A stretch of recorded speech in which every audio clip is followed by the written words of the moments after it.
Let's talk about shaft plane, or the shape of the swing. All right, let's go to down the line. Pull up address. Okay, so now we're actually going to look at how the club, the shaft, moves in space. Now, again, I'm going to talk about some things that you've probably never heard before, but this is going to be good for you. All right, let's pull up. Let's get out of face angle. So now we're going to talk about the path that the club should swing on. All right, let's go to shaft plane, shoulder plane, and elbow plane. So these three in a row: shaft, shoulder, and elbow. Okay, you can take speed plane out just for a second, and then go to elbow plane. I'll push perspective.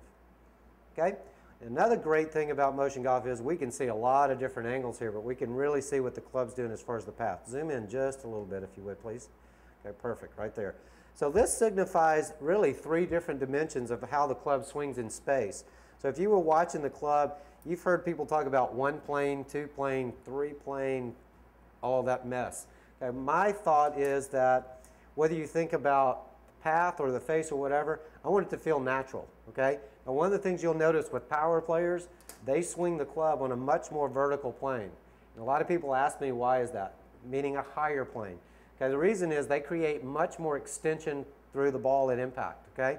So if you looked at a power hitter in baseball, would you see the handle low and the bat up, or would you see the handle high and the barrel up? You'd see the handle up and the barrel up. You're going to see the same thing with a power golfer. Okay? So a lot of people say, well, the ideal plane is the elbow plane. No, not really. Depends on the style of swing. Power player? No, don't agree with that. I want the swing to finish more on his shoulder plane. I think your hands are attached to your arms, and your arms are attached to your shoulders. Last time I checked from an anatomy standpoint. All right, so let's look at the backswing. Now let's watch the path of the club. Let's go in slow motion. All right, so he started on his shaft plane. Now let's watch how the club moves.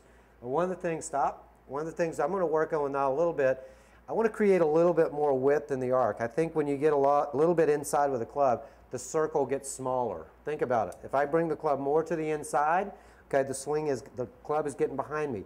So the circle of the swing is getting smaller. So if I get the club a little bit more out in front of him this way, we create a bigger circle. So we want to feel more width in the swing, okay?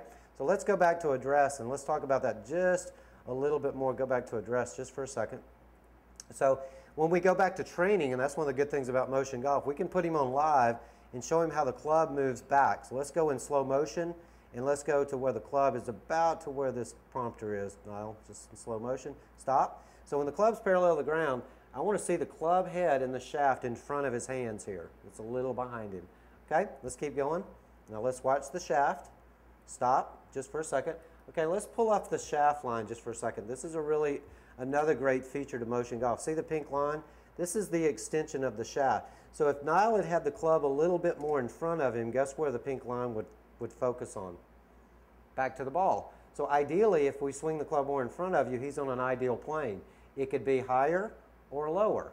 But the more that the club stays in line with the ball, guess what? The straighter you hit it. So one of the things with a power player, do we just work on power? No. We got to hit the grid too. So we want to make sure we can get the ball in play. So we want the club to swing a little bit more on the plane. My power secrets can instantly be yours. I promise your next round of golf, you'll be crushing the ball 30 to 40 yards farther without any practice whatsoever. Read the information below to grab your risk-free 365-day trial of my power secrets and bonuses. You will have instant access to my power secrets in the next 5 minutes.